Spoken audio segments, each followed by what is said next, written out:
O STF julga na próxima quarta-feira se há direito ao esquecimento na esfera civil. Explica para a gente o que é esse esquecimento, deu amnésia? Na verdade, o julgamento vai ser aí, né? Hoje, o pessoal tá falando muito, todos os jornais estão falando sobre isso hoje, porque realmente é um ponto muito importante no que diz respeito à própria situação do direito brasileiro. O que é esse direito ao esquecimento aí, na verdade, que as pessoas colocam, né?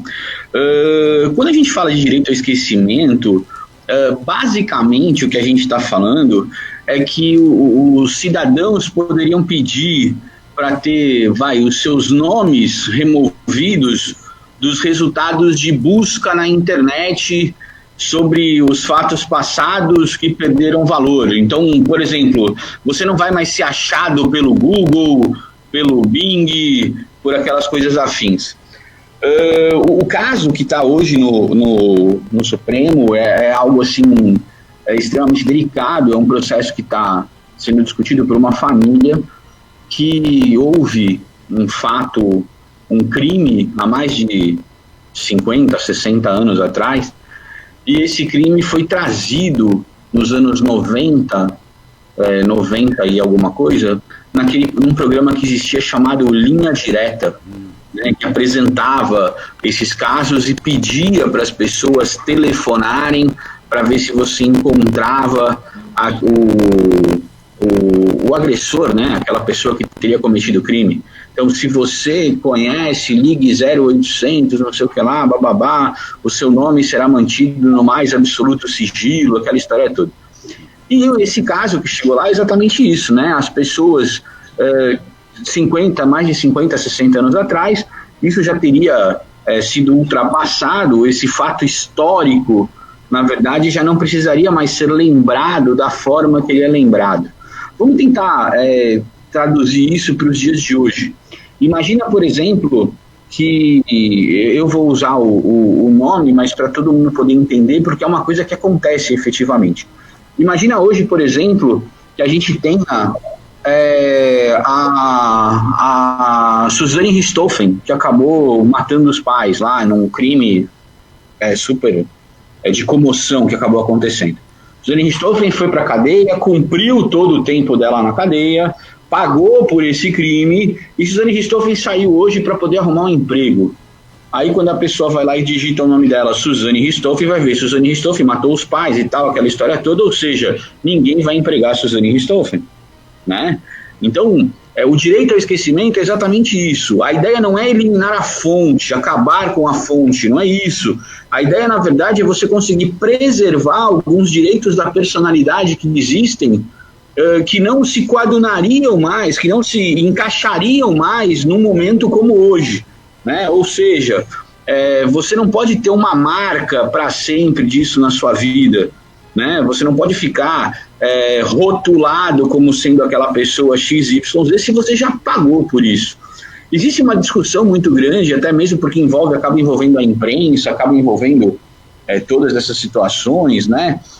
Porque as pessoas dizem, olha, fatos históricos podem ser noticiados. E é verdade, fatos históricos podem ser noticiados, ninguém discute isso. Mas a forma com que esses fatos históricos são noticiados e são utilizados nos dias de hoje é o que acaba sendo complicado nesse julgamento relacionado hoje ao direito de esquecimento. Existe uma crítica muito grande de parte da comunidade jurídica, dizendo que não foi o melhor processo para chegar ao STF para se discutir isso, porque ali está se discutindo uma questão de um programa televisivo, e o problema não é reportar essa situação num programa televisivo, porque está aí o Globo Repórter, por exemplo, que faz vários programas nesse sentido, Domingo Espetacular, enfim, vários programas nesse sentido. Então o problema não é a questão televisiva da coisa, mas o grande problema hoje é a internet, são as redes sociais, que fazem com que você fique praticamente rotulado o resto da sua vida por alguma coisa que acabou acontecendo. Existe uma discussão muito grande também, porque o STJ, há um tempo atrás, não muito distante, concedeu o direito ao esquecimento a uma promotora de justiça que tinha o seu nome vinculado à fraude em concursos públicos. Ou seja, o nome da promotora foi ventilado como se ela tivesse responsabilidade pela fraude em concursos públicos. Só que depois se provou ao longo do processo que ela não tinha nada a ver com a história. Tudo bem? Então, que ela não tinha nada a ver. Só que se você digita o nome dela no Google, aparece lá como se ela fosse responsável pela fraude de concursos públicos. Só que, como que ela vai fazer? Como que ela vai conseguir explicar para todo mundo que está pesquisando? Não aparece lá embaixo, ela foi absolvida disso. Aparece a notícia da época que foi colocada. Então, essa situação é que tem causado aí grandes problemas e a questão do direito ao esquecimento. As pessoas, a comunidade jurídica está um pouco perplexa com o resultado disso, porque isso pode influenciar objetivamente a questão aí dos grandes sites de procura, das grandes informações relacionadas a isso. Dependendo da medida que o STF tomar, a gente vai ter essas plataformas de busca, vão ter que ser modificadas, né, especificamente em relação a isso, apesar de já existir maneiras administrativas de você poder pedir esse cancelamento dessas informações ou a correção dessas informações através do Marco Civil da Internet, a própria LGPD, que a gente falou aqui outro dia, a Lei Geral de Proteção de Dados, outras coisas nesse sentido. Aqui a gente está falando para uma situação judicial. Então, esse é o mote de hoje, esse talvez seja o grande debate de hoje.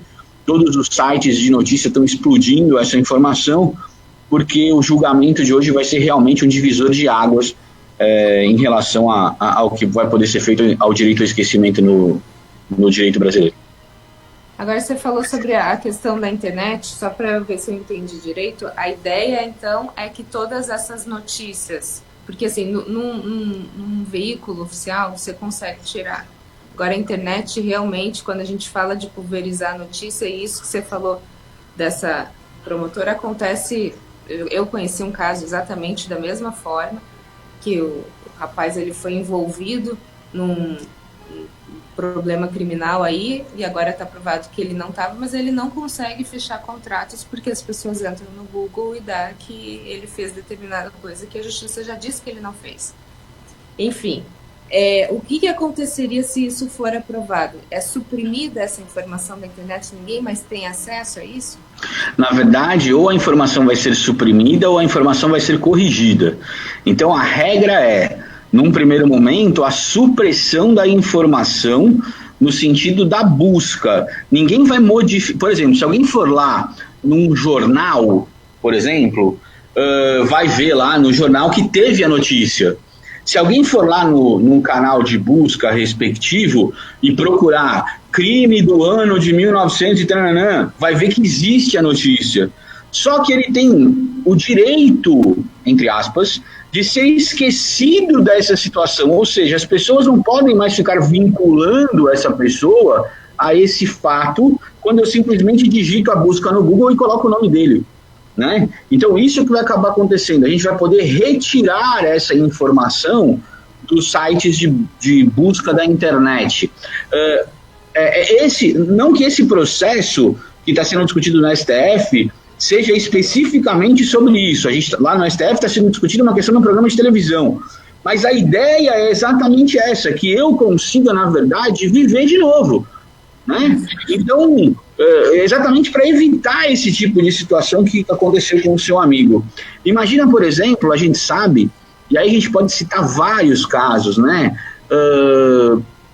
Uma coisa assim, por exemplo, hoje, se a gente for lembrar, há um tempão atrás, a Glória Pérez teve uma filha que foi assassinada, Daniela Pérez, né? E ela foi assassinada pelo Guilherme de Paula e pela Paula Tomás, né? Guilherme de Pádua e Paula Tomás. A gente está falando de um crime que aconteceu há muito tempo atrás. Hoje, essas pessoas conseguiram tocar a vida delas de novo? Não sei. Mas se uma pessoa como essa for trabalhar em algum lugar, por exemplo, a gente vai fazer uma pesquisa rápida na internet e vai aparecer que ele foi um assassino assim assado. Só que, olha só, ele já cumpriu essa pena. Se a ideia é ressocialização do indivíduo, ele já passou por tudo isso, ele já pagou, por que ele vai agora continuar rotulado numa situação como essa? Né? E aí a gente está falando de crimes bárbaros como esse, mas a gente pode estar falando de qualquer coisa nesse sentido. A gente pode estar falando de uma briga de trânsito, em que você foi acusado de uma situação que não é verdade, como aí o seu caso, do seu amigo. Esse caso específico seria uma situação para se ingressar na justiça e pedir o direito ao esquecimento, né? Pedir isso. Eu não sei se vocês vão lembrar, o pessoal que é um pouquinho mais antigo vai lembrar, e se alguém quiser aproveitar, porque não foi retirado da internet, pode pesquisar. A gente tem casos como o do Bar Bodega em São Paulo, né? Como da Escola Base em São Paulo, em que as pessoas lá, por exemplo, esse caso da Escola Base, os donos da Escola Base foram acusados de molestarem crianças na escola. Esse caso ganhou uma proporção gigantesca. O Estado está indenizando essas pessoas em R$400 mil. Vou fazer uma pergunta para vocês, o que é R$400 mil com a vida dessas pessoas na internet, expostas? O cara não consegue ir no supermercado, porque alguém vai olhar para ele e vai dizer, pô, você é o cara lá, você não é o diretor da escola que estava molestando as criancinhas? E já ficou provado que não tem nada a ver, que esse cara não fez nada como isso, mas a mídia, e aí quando a gente fala mídia, a gente fala, vamos lá, internet, todo mundo estampou na capa dos jornais de todos os lugares, todas as revistas, que num primeiro momento aconteceu isso, porque é isso que a polícia dizia. E depois foi provado que nada disso aconteceu. O Bar Bodega, onde foi assassinada uma determinada moça lá e tal, um rapaz que era dentista, que não tinha nada a ver com a história, foi preso e disseram que ele confessou o crime, depois se descobre que não tem nada a ver, que o cara não confessou mediante tortura, que ele não estava nem no lugar, ele já tinha saído. Agora, se você digitar o nome dele, vai aparecer em todos os lugares. Não vai aparecer que ele foi absolvido, vai aparecer que ele é o culpado, né? De repente, quando a gente for fazer a indexação lá na internet, pode aparecer que ele foi absolvido na 10ª página, 11ª página, que você vai ver, mas a primeira que vai aparecer é que ele cometeu o crime. Então, pessoas assim são sérias candidatas a poderem ingressar na justiça e terem essa discussão do direito ao esquecimento, né, para poder se reparar situações como essa. No caso específico que está sendo julgado no STF, a alegação da família é a seguinte, o negócio já aconteceu há 50 anos, foi um fato que aconteceu na nossa família, a gente quer esquecer isso, a gente não quer mais ter contato com isso, só que toda vez isso vem sendo relembrado, então isso causa uma situação psicologicamente ruim para os descendentes dessa pessoa, porque eles estão na escola, por exemplo, e todo mundo vai lá e diz, o seu parente é aquele cara que matou todo mundo, eu vi na televisão que isso aconteceu, e aí uma situação como essa acaba sendo realmente difícil no dia a dia, né? Se você tem um parente que fez alguma coisa errada, por exemplo, você não pode ser crucificado por uma situação que aconteceu com o seu parente ou outra pessoa que não tem nada a ver com você. Então, existem detalhes para serem discutidos aí no julgamento e está todo mundo esperando, porque isso é um precedente, né? Que pode ser aberto. Agora, tanto o julgamento já ganhou vários, a gente chama de amicus curiae, né? Ou seja, vários interessados que estão nesse processo. O Google está lá, para poder discutir essa informação, a associação da imprensa, várias associações de imprensa estão lá, tem várias pessoas aí, várias entidades que também estão interessadas nisso, e o julgamento de hoje, para quem é um pouquinho aí, gosta um pouquinho de direito, direito da personalidade, ou situações como essa, vai ser um prato cheio para os comentários aí durante a semana e dos próximos dias. Agora, Pozoco, a gente sabe que cada caso é caso, cada processo é um processo, que a gente não pode generalizar, mas a gente pensa nesses casos mais famosos. Por exemplo, estou mesmo o caso da Susana von Richthofen, né?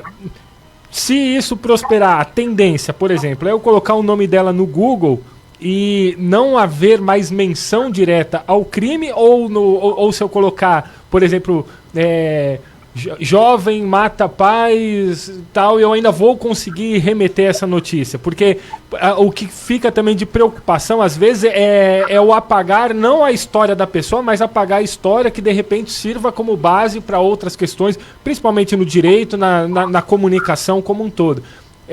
Outro exemplo que talvez não caiba, até coloco, um político que teve seus direitos políticos cassados e lá pra frente fala assim, não, realmente eu roubei, mas já cumpri, eu quero apagar isso daí do meu currículo. Isso entraria nisso? Então, essa é a grande discussão dos críticos, né? As pessoas que criticam e falam exatamente disso. Então, por exemplo, se a gente for pensar numa situação como essa, daqui a alguns anos, tudo que se falou sobre Lava Jato, tudo que se falou sobre triplex, tudo que se falou sobre várias outras situações, poderiam ser apagadas da biografia dessas pessoas. Por exemplo, vamos lá, o governador do Rio de Janeiro, Sérgio Cabral, poderia amanhã, né, na verdade, solicitar uma situação como essa depois ele ter cumprido toda a situação na cadeia e tal, aquela coisa toda. Só para poder entender, existe uma diferença entre o dever de informar em relação à própria pessoa. Então, se você digitar lá, por exemplo, jovem que matou os pais, vai aparecer lá o caso dela, tudo bem? Agora, se eu digitar lá Suzane von Richthofen, aí, na verdade, pode ser, dependendo do que for julgado hoje, que esses índices, né, esses links de busca, eles possam ter sido retirados por conta da questão do direito ao esquecimento. Lava Jato, você tem lá várias pessoas que fizeram lá, ou enfim, cometeram crimes, foram julgados. Então você vai digitar lá, Operação Lava Jato, vai aparecer toda essa situação. Agora, a hora que você digitar lá, deputado fulano de tal, ou ex-presidente fulano de tal, ou presidente não sei o quê, isso pode ter apagado da biografia da pessoa nessa procura pela internet. Os fatos continuam existindo, a historicidade ainda continua preservada, mas o que se tenta demover com essa ideia é o linchamento público que já existe predisposto nesse primeiro momento, né? Então, hoje a internet, tanto que a gente fala de uma situação, e isso é corrente em todo mundo, né? Assim, caiu na internet e já viu, não é? Que a gente escuta aí todo mundo falando isso, né? Caiu na internet e complicou, né? E você começa a ver várias situações. A gente tem um exemplo clássico de uma coisa que foi utilizada e é utilizada frequentemente. Algumas pessoas vão lá, filmam as outras em situações complicadas, em traições, em alguma coisa nesse sentido e jogam na rede mundial de computadores, né? E aí, como é que fica essa situação? Tudo bem, você pisou na bola lá, traiu o seu marido, traiu sua mulher, enfim, isso foi parar na rede mundial de computadores. Para sempre você vai ser um traidor ou uma traidora, nunca vai mudar isso, né? Da mesma forma, as pessoas que acabaram tendo a situação na sua história, né, de pontos que foram errados e que depois de ser cumprido tudo, você ainda está aparecendo como ainda o bandido, aquela história toda, né? A pergunta talvez seja até mais simples. Se você ficou preso o tempo todo, se você fez tudo isso, por que você ainda precisa continuar sendo exposto na internet como um bandido, um assassino ou alguma coisa nesse sentido, ao primeiro toque que você aparece, né? Então, não se trata de correção de informações, se trata, na verdade, da retirada de você. Lógico, a gente está explicando isso de uma maneira muito simples, né, para que todos possam entender. Existem alguns meandros jurídicos para poder ser discutido isso, mas basicamente é você sair do foco dessas pesquisas aí que as pessoas fazem. Que isso tire, viu, Fabrício, apenas da internet, porque do nosso coração jamais vai sair a dor, por exemplo, causada pela Suzane quando matou cruelmente a Marísia e o Manfred. Eu tive o prazer de conhecê-los, eram pessoas maravilhosas, ela simplesmente destruiu uma família. O irmão hoje tem problemas graves, pessoais, se droga, a família se desconstituiu completamente, mesmo a colônia germânica tão unida, que essa história nunca se perca. Ela vai sair da internet, mas com certeza não vai sair do coração das pessoas que gostavam do casal von Richthofen. Que pena, né? Mas vamos torcer que isso apenas tire as pessoas que são inocentadas, quiçá o STF possa fazer isso e dizer, olha, você realmente não foi culpado, então que tiremos o seu nome, mas os culpados e as pessoas cruéis merecem estar ali registradas, sim, no rol dos culpados, para que a gente possa servir como exemplo para que nunca mais aconteça nada disso, não é verdade, Fabrício? Na verdade, assim, esse é um sentimento que existe para todo mundo, assim, a sociedade tem esse sentimento, e é por isso dessa discussão tão grande ter chegado ao STF, né? É exatamente esse o sentimento que a sociedade tem. Poxa, mas se o cara pisou na bola, se o cara deu uma pisada na bola nesse sentido, ele merece estar ali colocado e exposto para todo mundo poder saber, para que essa história não seja esquecida, coisas nesse sentido. Mas quando a gente fala isso dentro de uma situação jurídica, Paulo, talvez isso mude um pouquinho, até pelos próprios conceitos jurídicos que existem, né? Quando a gente fala de direito da personalidade, e basicamente a imagem que talvez seja fácil para poder ilustrar, é que a justiça, a gente vê que ela é cega, né? A imagem da justiça, e tem uma balança na mão e uma espada na outra, não é? Essa espada não pode, se eu já cumpri a minha pena, se eu já cumpri tudo aquilo que tinha que ter feito, essa espada da justiça não pode ficar na minha cabeça o tempo todo, né, sobre a minha cabeça, no sentido de dizer, olha, a qualquer outro momento, essa espada vai descer novamente sobre você. Então é essa discussão jurídica que existe, né, tecnicamente. Se eu já fiz tudo aquilo se eu já passei por toda essa situação, se a ideia da pena é ressocializar o indivíduo, se a ideia é que eu possa voltar a conviver em sociedade, se o Estado já fez tudo aquilo, me colocou lá no cárcere, ele já fez toda essa situação para que eu possa voltar em sociedade a conviver, por que toda hora a sociedade tem que ficar lembrando de uma situação como essa? Eu preciso ter o direito de passar por isso, do que ficou lá atrás, agora eu sou uma nova pessoa. Então essa é a discussão jurídica que se tem. A gente sabe que ela fica um pouco filosófica, né, quando a gente fala nesse sentido, porque no coração das pessoas que sofrem essas situações é extremamente complicado, né? É mais ou menos como você perguntar para uma pessoa que é a favor da pena de morte ou contra, e ela vai dizer assim, não, eu sou contra. Aí alguém foi lá e matou o seu filho, matou sua mãe, seu pai. A pergunta amanhã, ela vai ser a favor, né, no calor da emoção. Então, a gente sabe dessas dificuldades todas, mas talvez essa é a situação que o STF vai ter que analisar hoje, né? Basicamente é isso. Eu vou ficar com essa espada da justiça sempre sobre a minha cabeça, né, o tempo todo, ou eu posso ter o direito dessa espada sair, né, daí e eu poder viver novamente uma vida nesse sentido. Eu sei que a questão é polêmica, envolve sentimento, né, envolve um monte de coisa, mas basicamente essa é a discussão do STF de hoje, né? Vamos aguardar aí para saber que fim que vai levar.